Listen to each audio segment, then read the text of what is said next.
صدر مملکت آصف علی زرداری کی جانب سے اردن کے شاہ عبداللہ دوم کو پاکستان کا اعلیٰ ترین سول ایوارڈ نشان پاکستان سے نواز دیا گیا۔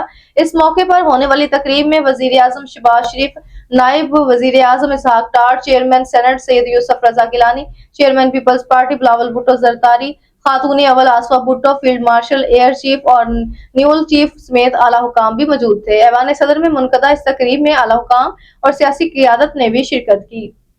تقریب کا باقاعدہ آغاز تلاوت قرآن پاک سے کیا گیا، جس کے بعد دونوں ملکوں کے قومی ترانے بجائے گئے۔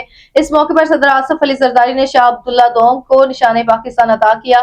شاہ اردن نے صدر آصف علی زرداری کو آرڈر آف دی رینائسنس سے نوازا، جو سربراہان مملکت اور معزز شخصیات کو دیا جاتا ہے۔ بعد صدر آصف علی زرداری اور شاہ عبداللہ دوم کے درمیان ملاقات بھی ہوئی، جس میں دو طرفہ تعاون کو نئے شعبوں تک توسیع دینے پر اتفاق کیا گیا۔ دونوں شخصیات نے مشرق وسطیٰ کی صورتحال پر تبادلہ خیال کرتے ہوئے خطے میں امن و استحکام کی مشترکہ حمایت بھی کی۔ صدر آصف علی زرداری نے دو طرفہ دیرینہ برادرانہ تعلقات کو مزید مضبوط بنانے کے عزم کا اعادہ کیا۔